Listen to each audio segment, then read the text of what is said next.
Vous remarquez rien? C'est un peu mieux rangé que la dernière fois. Donc aujourd'hui je vais vous parler de Paul Moves Out de Michel Rabagliati. Michel Rabagliati, c'est un auteur canadien-français qui fait des BD super marrantes avec des dialogues écrits comme à l'oral en fait. Et du coup c'est génial parce qu'il y a plein d'expressions canadiennes, plein de tournures de phrases canadienne entre guillemets, et ça donne un charme fou à l'histoire, et c'est pour ça que c'est vraiment un auteur à connaître. Et donc par exemple celui-là, par exemple je vais vous mettre un extrait là, voilà, vous voyez la copine de Paul qui dit bon je suis tannée puis j'ai faim, le genre de truc que en français parisien on dirait pas. C'est le genre d'expression qui donne vraiment du charme au dessin, et ça c'est génial. Comme vous avez pu le remarquer, le mien il s'appelle Paul Moves Out, donc en fait c'est la version anglaise de Paul en appartement. En fait j'ai pas pu prendre la version française parce que je l'ai prise à la bibliothèque à côté de chez moi à Londres, et qu'ils n'ont pas la version française. Donc c'est le 3e tome d'une série de 8 tomes. Il y a 7 tomes sortis pour le moment, et il y en a un qui est en préparation. Les tomes racontent des histoires de Paul, c'est pas forcément dans l'ordre chronologique de sa vie. Par exemple dans le tome 7 il a 10 ans, alors que dans le tome Paul en appartement il en a 25, quelque chose comme ça.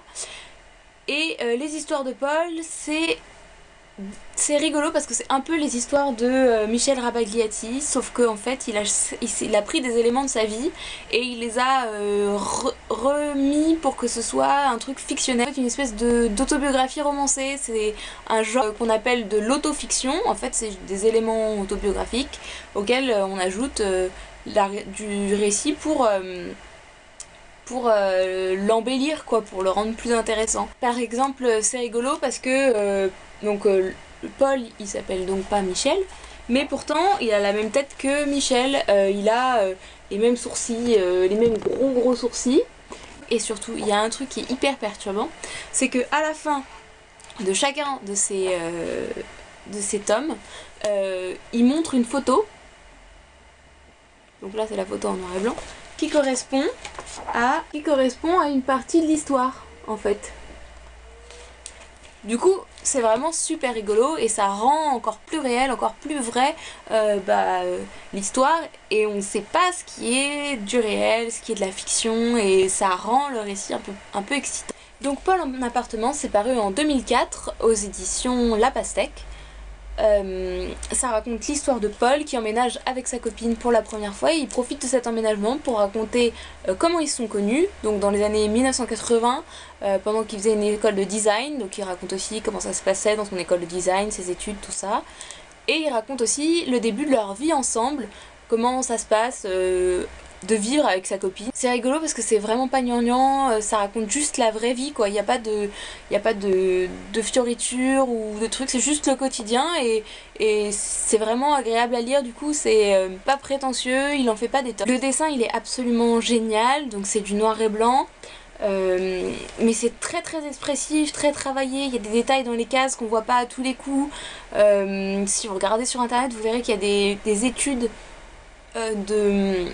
du dessin, des métaphores comme des figures de style à l'intérieur du dessin, tellement il est travaillé.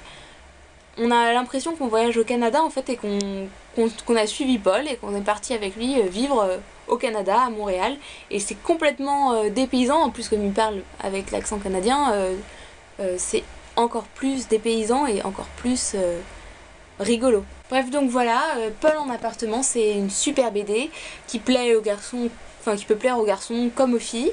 Moi j'ai adoré, mon grand-père de 87 a adoré aussi, donc je pense qu'on peut dire que c'est quand même vachement universel comme BD. Si vous voulez plus d'informations sur Michel Rabagliati, sur la série des Paul, tout ça, il y a le site de l'auteur qui est super bien fait, donc je vais vous mettre le lien en barre d'infos. Si vous voulez parler du livre, vous pouvez me rejoindre sur Livre Addict ou mettre un commentaire sous cette vidéo. Voilà, salut, ciao.